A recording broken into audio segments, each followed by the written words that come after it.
Önceki videomuzda yapmamız gereken temel şeyleri görmüştük. Bu videomuzda üst ipliğin takılması, iplik kılavuzlarından geçirilmesi ve masuranın ipliğin çıkartılmasını göreceğiz. Üst ipliğin takılması ve iplik kılavuzları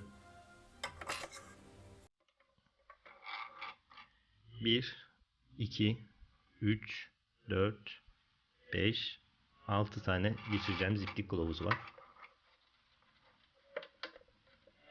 1, 2,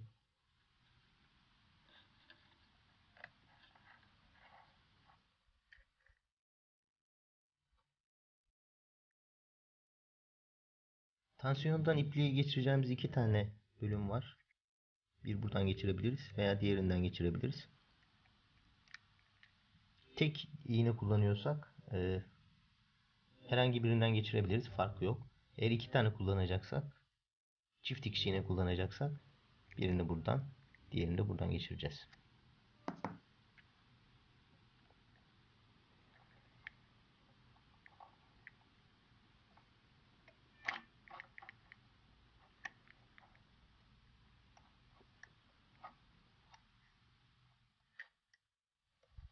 Horoz.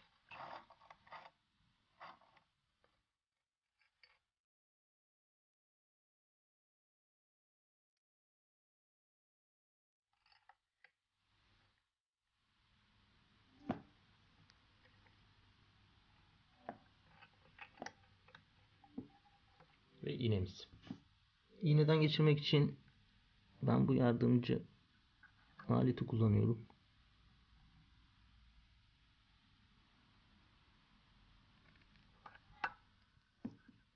Masuranın takılması ve ipinin dışarı çıkartılması.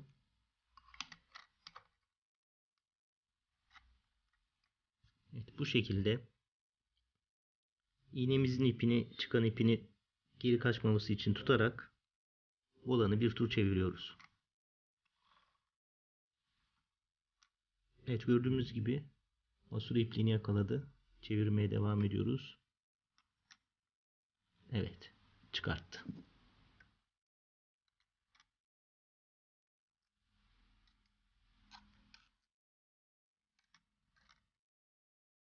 Şu an iki ipliğimiz de dışarıda.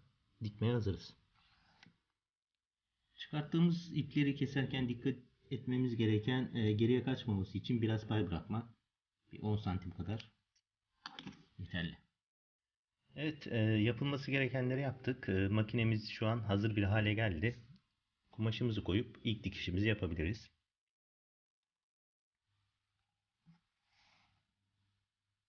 Askı ayağını indiriyoruz. Bir kontrol amaçlı olarak her zaman elimizle volanı çevirelim. Bir tur attıralım. Dikimde bir problem yok. Pedala basabiliriz.